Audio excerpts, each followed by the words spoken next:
So, welcome to the second ever Harland D Podcast. I'm your host, Harland D. White. Today, we have with us Marcus, who has a YouTube channel, DebtFree Dad. This podcast is going to be all about personal finances and helping to normalize conversations around money. And so, the goal is to learn from each other's successes and failures. So, definitely, Marcus, I've been following your channel since, I guess, the December timeframe now. So, it's about 6 months. Definitely been enjoying it. At some point throughout each video, you have me cracking up. So definitely very entertaining. I will link his channel in the description below.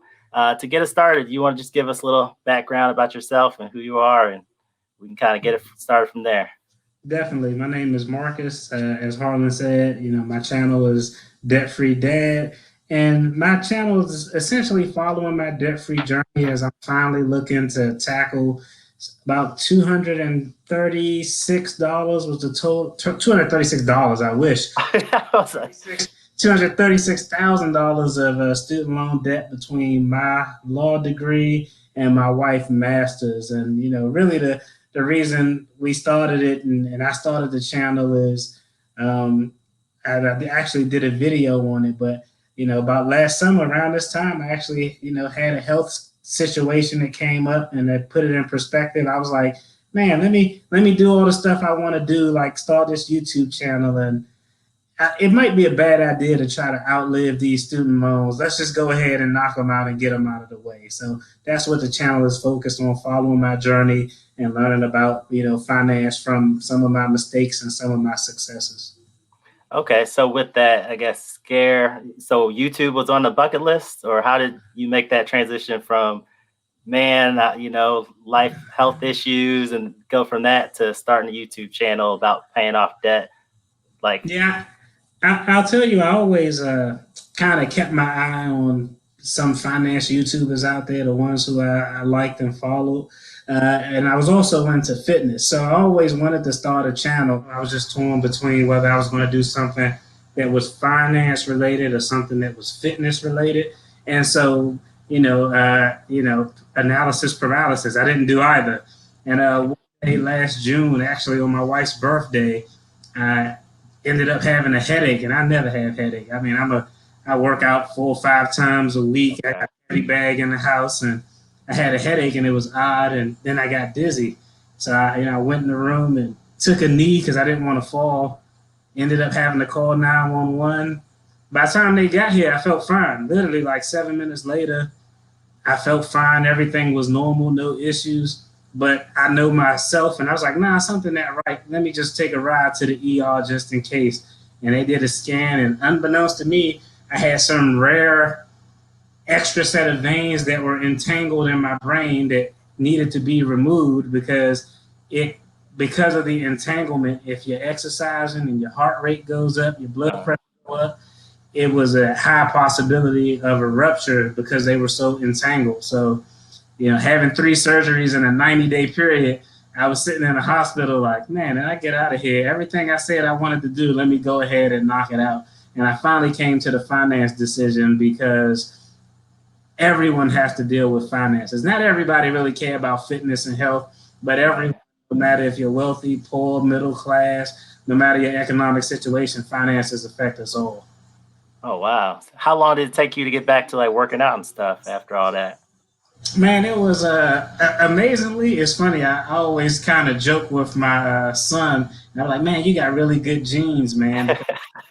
My brother had a fractured neck and a fractured back, and now he walking around doing everything he wanted to do. I said, yeah, we like Wolverine. But after I had 2 surgeries, and then I was maybe out of work for 2 weeks. Then I took 2 months to just kind of get back. And then I had a 3rd surgery, which was the major surgery where they got to crack you open and go in and do everything.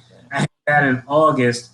And after about 2.5, 3 weeks, I was able to, I'm an attorney, so it's not like I'm doing any manual labor. I was able to go back to work, but it took me maybe 6 to 7 months before I could, really start doing stuff. And even then, because of just how I am, at one point, I started getting back in the routine of working out, but then I had to realize and pump the brakes like, okay, I'm doing too much. So It was just a blessing that, fortunately for me, I don't have any balance issues. All my cognitive abilities are still there. So it was definitely a blessing.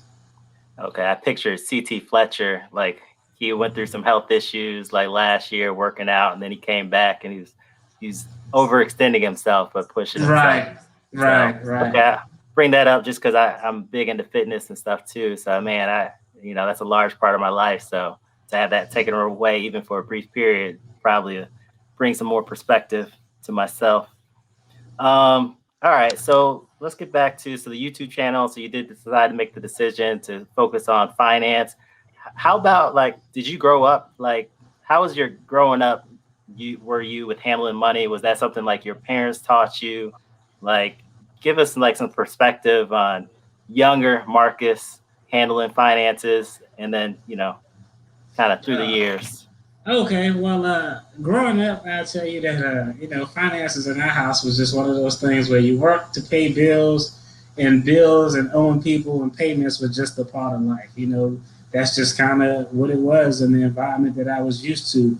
And it's funny because my parents, they only can know what they know, and so they get enlightened as someone enlightened them. So for them, they did the best that they could, but they really weren't up on, and also a lot of the myths that were perpetuated.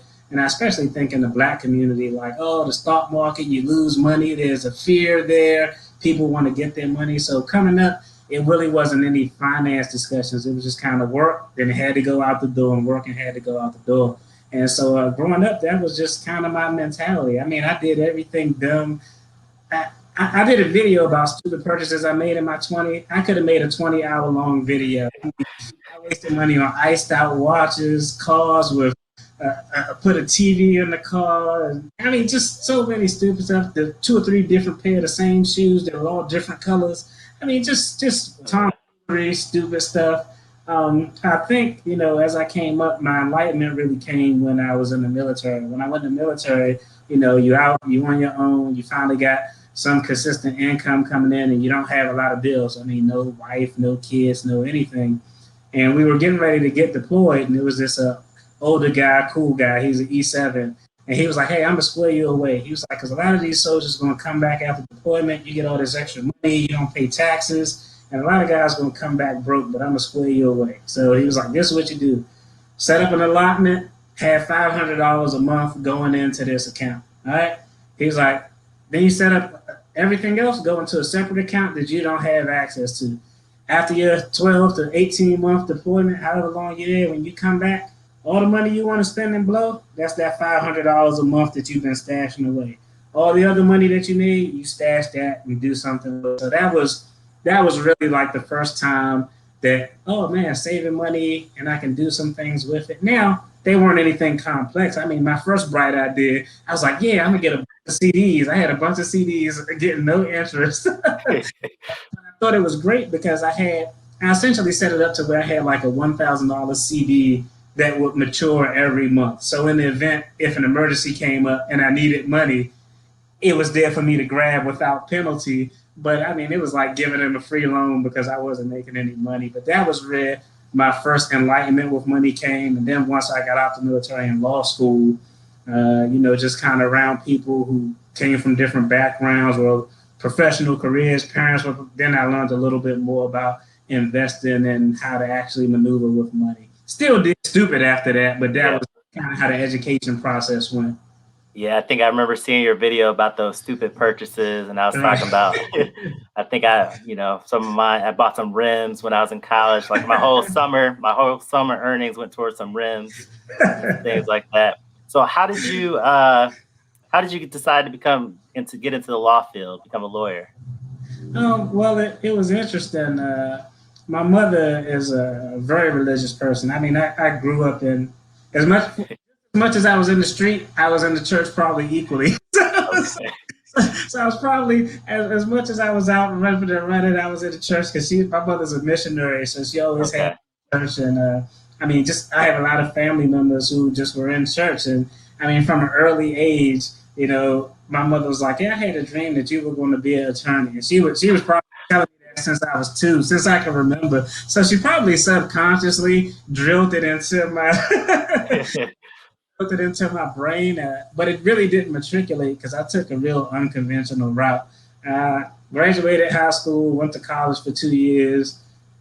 Then I was like, I'm tired of this college thing. Then I went to the military for 4 years. And then when I was in Iraq, probably my 3rd year in the service, and it's an interesting story, actually. It was a rumor that they had the entire city of Baghdad rigged with sarin gas. So anytime an explosion go off, you didn't know if it was a chemical attack. So you had to put on this entire gas mask, rubber suit. It's 10,000 degrees outside, but every time you hear explosion, you didn't know, so you had to go through this whole rigor and put it on. And when you put it on, your breathing slow down, you start to get a little sleepy. And I remember sitting in a bunker in like 1,000 degrees with that suit on, and I was like, I think I'm gonna get out and go back to school. I think my mother was right about law school. so that sitting in that bunker and that 1,000 degree weather would say, yeah, you could get out and check out this law school thing. You might like it. Nice. That's hilarious. So you went to law school, and I know from your debt-free journey, student loans is a big chunk of what you're paying back. Right. So how do you feel about, I guess, did you have to take out all the loans you needed for law school, or what are your thoughts on, I guess, do you think that was the right path to take for you and things like that around that debt? I'll tell you, in the long run, I'll say, regardless of the amount I took out, the answer is yes, because I'm fortunate enough to be in a career where over time, a big hole, pretty decent sized shovel to fill the hole. So that's first and foremost. If I had to allocate a percentage, I would probably say 60% of the total amount that I gave earlier was actually, or should have probably actually applied to the loans. The other 40% were living expenses. And it was interesting because somebody actually asked in a comment of one of my videos, and I didn't think about it. It was like, so if you was in the military, how'd you have so much debt for school? I said, I never explained that. It is a reason behind that. Everybody hear GI Bill, think it should be free. But essentially what the GI Bill was, they didn't actually pay for your school. They gave you a stipend of like $1,200 to $1,400 a month. So to an out-of-state law school, $1,200 a month was just enough to pay my rent and utilities for the family because I had a wife and a kid at the time. And, my wife was kind of in that same situation. She didn't even have as much benefits because she got out a little bit earlier, so her benefits were less. So both of us paying that out-of-state tuition kind of what facilitated that. And then, of course, after I graduate, they changed the law to where you get the post 9/11 GI Bill, and it actually pays for your tuition up until the highest amount of a public institution in whatever state you go to, and you get the stipend. But I had already exhausted all of my benefits under the old plan. So their deal was, they was like, well, we'll give you an extra year of benefits dues at some point. So years later, I ended up maybe taking classes at community college just to get the stipend so I could buy a motorcycle. But that was the reason why I had to accumulate that debt, because I had a family, I had a child, both me and my wife were going to school, and only income we had was that stipend to pay our housing costs and food and utilities and everything else. Okay. Yeah, I like that. I mean, I went to school, I did computer engineering, definitely grateful that I have it. I never really did engineering, but I know because I do have that degree, it's definitely paid off. And actually, I also had a golf scholarship, so I didn't really go into student loan debt or anything like that. Right. So I feel for people that did have student loan debt sometimes, if it doesn't work out, in your case, it sounds like it was worth it. So that's good. All right. Next time I get to Florida, man, you're going to have to help me with my swing. I got a little Charles Barkley action going on that I need to fix. Oh, yeah. Yeah, I just came across a video of a golf swing like yesterday. It was like 7 years ago today. I was hitting balls on the driving range. So I definitely need to get back out there because I haven't golfed since like last July, which normally I golf a couple times a week. So, right. So yeah, definitely, man. We can definitely jump on the golf course. Let's see. So just from watching your videos, I know some recent videos, you've been talking about some AMC stock. And I remember you actually, your first video back in the February timeframe when you were, breaking down the analysis of you thinking about buying some AMC, just mainly forecasting out, once things start opening back up. And then, recently we've had a lot of short squeezes and stuff with AMC. Right. How's that been going? I haven't really paid attention this week. Any updates on? Well, I can tell you. Yeah, I'll tell you just from like you said, just from a long-term standpoint. I don't care how many movies they put on Netflix or HBO Max. People are going to go to the movies. I just told someone today. I said the new Disney movie Cruella. You could watch it on Disney Plus, but they made $40 million over the weekend or something crazy because people don't want to watch it in the house. So long-term, AMC, if all things go well, could be a stock that could be valued at $25 to $35, if they work on their losses and have a good business model. So I started investing in it because of that. Then as kind of things developed, I was like, squeeze, GameStop. It was a little bit of chasing on my it was a little bit of chasing on my part, but because I got in so early, I started purchasing at like $9 or something to that effect. So I'll tell you right now, the overall investment, I'm probably up about 190%. And it's probably trading at about $45 a share now. And you got to put it in perspective because one day it was at like $78, but 6 weeks ago it was $12. So in the long run, if you put it in perspective, but I think that this squeeze is going to be something that is probably going to be a little bit different. So I'm pretty much of the mindset that I'm a diamond-handed, and because I got in so low, I'm going to hold on to it for a while. And the thing that makes this different from any other squeeze is because regular investors like me and you own 80% of the actual shares that are out there to be owned. So presumably it puts, retail investors in a real position of leverage where they can really force the hedge funds to pay whatever the price is, however high it goes up, as long as they hold on to the stock. So, I could wake up tomorrow and be worth $500, or it could wake up tomorrow and it be worth $2. Either way, y'all gonna find out because I'm gonna disclose it since I've been doing it this long. So I'm gonna let y'all know, and y'all will laugh at me if it go to zero.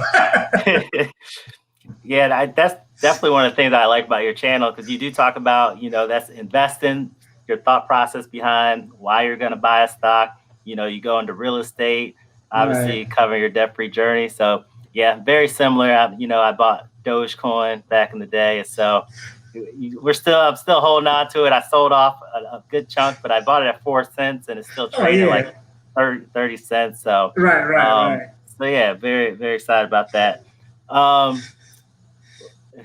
What else I want to talk about? Debt-free journey. So I know early on, so right now I think you're still focused on your student loans, but you had some debts prior to that. How did you go about tackling your debt? So I know like the debt snowball is a very popular strategy. Is that kind of the route that you took? And then, start there. Okay, well, I'll tell you, the other debts I had prior to focusing on the student loan and getting on that back end of the snowball, it was, the typical stuff, credit cards, cars, 401k loan, or, a TSP loan that my wife had. And so I think the first thing was, with every negative, there's always a positive. And so this whole COVID thing has been terrible, but one of the advantages is there was a forbearance on federal student loans. So, we say, hey, let's tackle these loans. It was a perfect time to say, we don't have to worry about paying on these student loans. We can take all of that money that we would normally be paying these guys and focus on getting rid of the cars, getting rid of the credit cards. And so that's how we were able to really, we burned through almost I would say that was probably maybe $29,000 of debt in a 4-month period, 5-month because we didn't have to have that student loan obligation. The method we used was it was really kind of a hybrid. Whatever annoyed me the most was what I said, and typically whichever had I didn't look at the interest rate, whatever had the highest balance, I would be like, oh man, every time I look at my car note, it was $18,000. I was like, we got to get that to at least $9,000. Then we'll figure out what method we're going to use. So we kind of did a hybrid of attacking what had the highest balance. And then once we got everything under, a $10,000 limit, then we focused on attacking that higher interest rate credit cards because those interest rates were something outlandish, like 22% or something like that. Then everything else just follows suit. Okay. And then I think during the whole time too, you continued giving and continue investing. I think one of my earliest comments on your video, I noticed that you're still investing while paying down debt. And you said, yeah, you've been doing that religiously for a number of years. Right, right. Okay. And I think that, that's always one of the big questions, especially a lot of the Dave Ramsey guys. Stop investing and focus on your debt and just pay your debt off. And I'll tell you, from my perspective, if your debt-free journey is 24 months or less, I'm not opposed to that. If I knew in 2 years I could stop investing, but everything will be gone, that's probably the approach I would take. But if you have anything over a 2 year period, a lot of people have journeys that are 4 or 5 years. When you start thinking of those numbers, I'm really big on the numbers and compounding interest. When you start thinking in that context, the value of your investment, even if it's only $100 a month, you just lose so much by not putting it in. We were, again, fortunate and blessed to, like I said, when you get to that back end of that snowball where you only got 1 or 2 things to pay, your snowball is so big where you can say, oh, okay, my regular payment is $1,000. I don't really need to send them $3,000. I'm gonna send them $2,200. Still take care of my giving and some investing. And so that was kind of the position that we're in, and that's kind of how we were able to just kind of make the progress, but also do both and benefit to us because. But for me taking that approach of I'm going to always invest something no matter what, whether it was 5 or 10%, even though my student loans is 6 figures, I feel good that net worth wise, I'm not in a really terrible position because I've just been doing something consistently for over a decade now. Okay. When you start paying off debt, I like budgeting. It's been one of the highlights of my debt-free journey so far. It's budgeting can help. This. And did you change anything once you started your debt-free journey on how you budgeted or anything like that, or is you just prioritize more paying down the debt? Did anything change in that particular area? Well, something did change that was dramatic, and it was me and my wife, before we got married, missionary week is going to hate this, but we was just kind of shacking up, right? So when you start a relationship out of shacking up, as my mother liked to say, you kind of have this agreement like, this is how we're going to do the bills. You take care of A, B, and C. You take care of D, E, and F. And so, we kind of came up under that philosophy. So as the years go down, we get married, we have kids, we kind of still held on to that even into our marriage. And it was, hey, I need the extra something for my wife. I need extra something for this. Okay, here. We didn't really ever combine it. We just kind of held on to that mantra like we were roommates or something. And when we kind of put it in perspective, because my wife was really intimidated by the student loan debt because of the amount, I said, look, we could get this done, but we got to just put everything in one pot so we can have the visibility so we can know what's going in and what's going out. And I never forget her epiphany moment when I first came up with that budget. And I was like, take a look at your Starbucks bill for the month. And she was like, I spent $150 last month at Starbucks. I was like, yes, you did. So that was probably the biggest change. We went from being on kind of separate pages. Even though things were combined, we had a crazy way of allocating bills. And we just said, hey, we're going to put it all in one pot. Everybody has visibility of it. I'll tell you probably 80%. I probably do 80% of the budgeting and the numbers and the breakdown. And I guess her mantra is, as long as when she needs something or she look in the bank, it's not a zero in there, she won't kill me. Okay. So I guess, yeah, because I've noticed one of the things that definitely stuck out to me, especially with like Dave Ramsey, like every time they do the debt-free scream, like the couples had to get on the same page to like pay down the debt.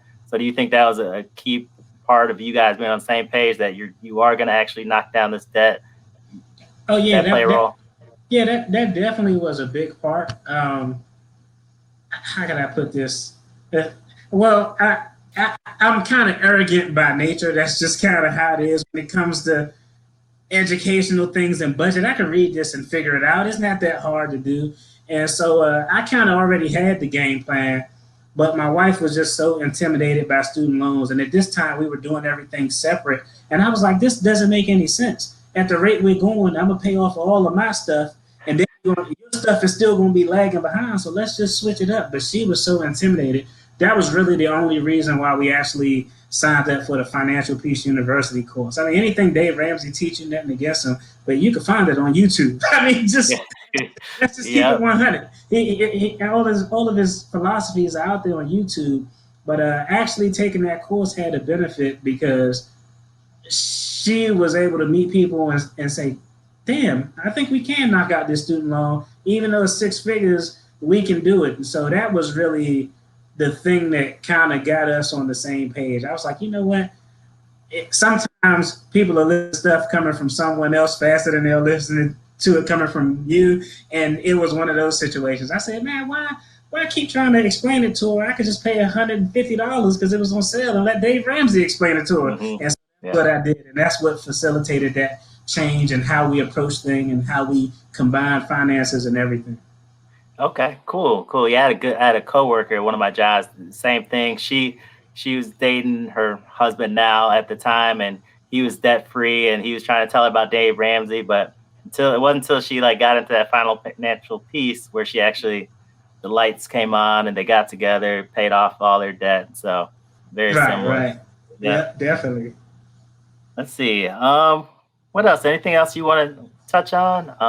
Yeah, I do got something, and this is kind of a question for you and an opinion for you. And I thought about this. We were having a conversation on IG, just finance and so forth. And I thought about it. You know, it was some finance challenge that all the finance budgeting folks were doing, and I consider you, as far as males in the YouTube budget finance industry, I consider you the GOAT because your budget is way more than mine. I'd be like, man, he really getting down to the nickel. And so I thought about it and I said, man, one of the things that fascinated me about your channel, because I found a lot of male finance YouTubers in the model of only giving advice. I look at finance YouTubers and they just give advice. Oh, this is a way you can not be broke. These are 5 things you should do with your income. Here, the top 10 things. And I don't know about you, but me personally, I love self-help books, but I've never read a self-help book. I don't care if it's the Bible, the Quran. I've never read a self-help book where it didn't talk about an individual going through a journey to and explaining the concepts. You see what I'm saying? Like, okay, thou shalt not steal, because here's an example of somebody stealing and how it didn't work out well. So along those same lines, I really enjoyed your channel because you also, not only did you give tips, but you brought your personal aspect into it. And so the question I had for you, or something I wanted to talk with you about, was why do you think it's so unique, I guess, or rare to have male finance YouTubers in that space where they're not only talking about finances and giving advice, but their rarity is where they're talking about their budget, exposing their numbers. You don't really see that. What are your thoughts on that? Oh, that I do remember reaching out, and I think it maybe just the ego type of thing. I know for myself, it was just like I started my YouTube channel maybe July of last year, and it wasn't until September that I posted it on like Facebook to let other people that I know actually see the channel. And it was really for that same reason. It's like, man, I was kind of embarrassed that I was in the position that I was in. So that's the only thing I could think of. But like the reason why I did it is just because I want to show other people, like, hey, I was making 6 figures, but still in debt, like living paycheck to paycheck. It is what it is. My credit score is in the 500 somethings. So that was my whole mindset, was like, let me just share this, because even though I don't really know who it applies to, I know other people out there struggling with the same things. So maybe that's the only thing I could just, it's hard to kind of put yourself out there and like show, like I just recorded a video today. I was talking about last month with the whole crypto thing. I got a little overboard right before the big correction. So, so I kind of learned my lessons. That'll be coming out here shortly, but right.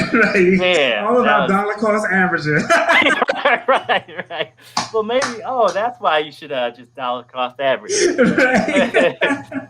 Nope. So yeah, that's what's up. I think that's a fair point, because I tell you, I didn't until recently. I kept having the concept of early on in my career, I had my own practice, and I learned a valuable lesson that the value of a service you provide isn't what you actually do or how you perform the service, which it should be based on, but for a lot of people is what you charge them for. What they pay for is what they believe the value of it to be, kind of how stocks are. And so I remember telling myself, I'm not going to put my stuff on my personal social media until I hit 1,000 subscribers. Who want to subscribe to the guy with, you know how hard it is to be the 5th subscriber and watch those terrible videos? I am Marcus, and I am talking about money. So it's really hard to be that person. And so it was just recently, maybe about a month ago, I was like, man, you know what? I'm putting my numbers out here. It is what it is. Let's just, I'm going to just put it out here because, like I said, like you said, somebody may be able to get some value for it. But I do think that the ego plays a part, because as a guy, I don't want nobody to know what I don't know or what I'm not doing right. Actually, that triggered my memory. I think the first video you commented on mine was like my net worth video that I put out in December for the first time. And I believe your comment was something around like, oh, I'm not ready to do, like, my ego's not ready, isn't there, or something like that. Right.